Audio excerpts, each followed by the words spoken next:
আশ্বিনের শারদ প্রাতে বেজে উঠেছে আলোকমঞ্জিত ধরণীর বহিরাগ। नमस्कार, इशिकास मैजिक चैनल में आप सभी का स्वागत है। बात करेंगे आज महालया की। शारदीय दुर्गोत्सव आने में बस कुछ ही दिन शेष है। ऐसे में महालया के दिन का इंतजार हर बंगाली को है। महालया क्या है इसकी विशेषता, आज इस वीडियो में मैं यही चर्चा करूंगी। तो बंगाल और बंगाली समुदाय के बीच महालया का विशेष स्थान है। दुर्गा पूजा आने के ठीक पहले इस दिन की चर्चा जोरों पर होती है। यदि आपका भी कोई बंगाली मित्र होगा तो आपने भी उसे स्टेटस लगाते जरूर देखा होगा महालया से संबंधित। तो मैं आज इस वीडियो में बात करूंगी कि आखिर महालया के दिन ऐसा होता। महालया हिंदू धर्म में एक ऐसा दिन है जो पितृ पक्ष के अंत और देवी पक्ष यानी शारदीय दुर्गा पूजा के आरंभ का प्रतीक है। यह देवी दुर्गा के पृथ्वी पर आने का दिन माना जाता है। इसे पितृमोक्ष अमावस्या भी कहते हैं। इस दिन लोग अपने पितरों को जल देते हैं, उनका श्राद्ध और तर्पण करते हैं। दूसरे शब्दों में महालया शारदीय दुर्गा पूजा के उत्सव के आरंभ का सूचक है। इस दिन देवी दुर्गा को पृथ्वी पर आने के लिए आमंत्रित किया जाता है। विशेषकर हम बंगाली ऐसा मानते हैं कि माँ दुर्गा पूजा के समय यानी इस शारदीय दुर्गा पूजा के समय अपने बच्चों यानी गणपति, कार्तिकेय, लक्ष्मी और सरस्वती को साथ लेकर और महादेव को अपने हृदय में धारण करके पृथ्वी लोक में आती हैं, जिसे कि हम उनका मायका मानते हैं। यानी इस दुर्गा पूजा के समय हम ऐसा मानते हैं कि माँ दुर्गा इस वक्त अपने मायके में है और षष्ठी से नवमी तक बल्कि दशमी वाले दिन तक हम पूजा का विशेष आयोजन करते हैं। हम अच्छे कपड़े पहनते हैं, अच्छा खाना खाते हैं, अच्छा बोलते हैं, अच्छा सोचते हैं और खूब आनंद मनाते हैं। यानी ये दुर्गा पूजा हमारे लिए हर्षोल्लास का विषय है। ये जो शारदीय नवरात्र है इसमें बंगाली समुदाय में या बंगालियों के बीच इसमें व्रत का कोई प्रावधान नहीं है, बल्कि हम ऐसा मानते हैं कि इस समय हमें सारा कुछ अच्छा खाना होता है। अच्छा खाने से मेरा मतलब है कि त्योहारों के समय बनने वाले विशेष जो पकवान होते हैं उनसे। हम इस नवरात्रि में षष्ठी से लेकर के नवमी वाले दिन तक व्रत सिर्फ उतनी ही देर रहते हैं जितनी देर हम माँ को पुष्पांजलि नहीं अर्पित करते। जब हम सुबह नहा के उठते हैं तो हम नए कपड़े पहन के तैयार होते हैं और पुष्पांजलि यानी माँ दुर्गा के को हम फूल अर्पण करते हैं कुछ मंत्रोच्चारण के साथ। सिर्फ जब तक हम उस मंत्र को नहीं बोल लेते या जब तक हम माँ दुर्गा के चरणों में फूल अर्पण नहीं कर लेते तब तक हम बिना कुछ खाए पिए रहते हैं।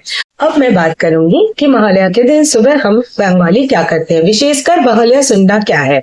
तो महालया के दिन जितने भी बंगाली हैं, चाहे वो बंगाल से हो या भारत के किसी भी अन्य क्षेत्र में रहते हो, यहाँ तक कि भारत के बाहर भी विदेशों में भी जितने बंगाली हैं, सभी सूर्योदय से पहले ही उठते हैं और महालया सुनते हैं। महालया सुनने से मतलब है कि महालया एक महिषासुर मर्दिनी नामक काव्य है, कविता कह सकते हैं, है जिसकी रचना बानी कुमार जी ने, जिनका ओरिजिनल नाम है बैद्यनाथ भट्टाचार्य, उन्होंने की थी और वीरेंद्र कृष्ण भद्र जी ने इसको अपनी मधुर आवाज प्रदान की।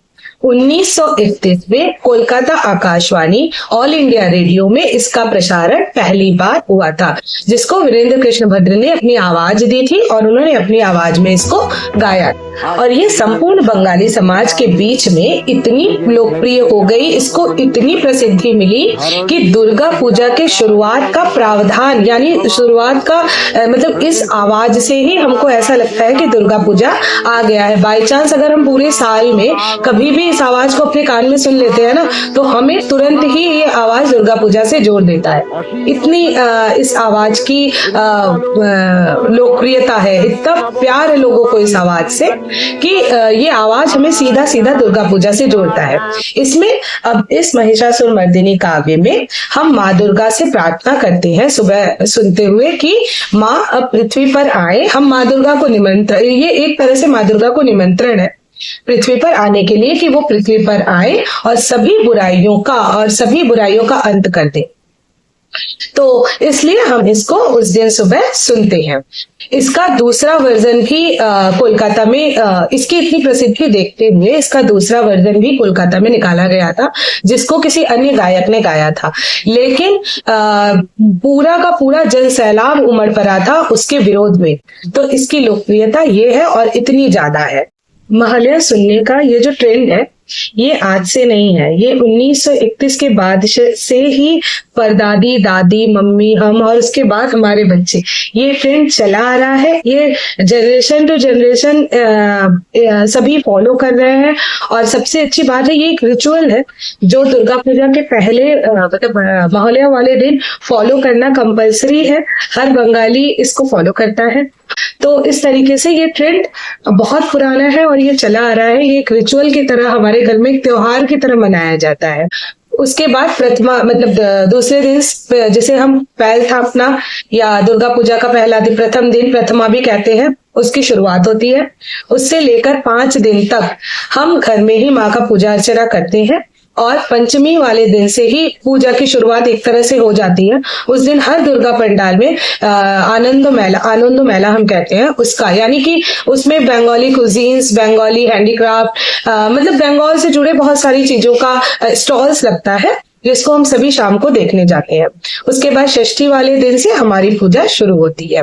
तो ये थी पूरी जानकारी। और एक बात और है कि सभी के मन में, मेरे मन में आया था कि 1931 से पहले यानी कि क्या महालया सुनने का प्रावधान नहीं था? तो नहीं, ऐसा नहीं है। 1931 से पहले भी लोग महालया सुनते थे। यानी कुछ लोग कुछ समुदायों में इकट्ठे होते थे, वो महिषासुरमर्दिनी नामक स्तोत्र का पाठ करते थे और माँ दुर्गा की पूजा अर्चना करते थे। उसके बाद श्राद्ध और तर्पण करते थे और जैसा बाकी मैंने बताया उस तरीके से दुर्गा पूजा की शुरुआत होती थी। महालया के दिन की एक विशेषता यह भी है कि इस दिन मूर्तिकार जो होते हैं वो माँ दुर्गा की प्रतिमा में उनकी आंखों के निर्माण का कार्य पूरा करते हैं और मूर्ति का निर्माण उस दिन पूरा होता है। इसे हम चक्षुदान के नाम से भी जानते हैं।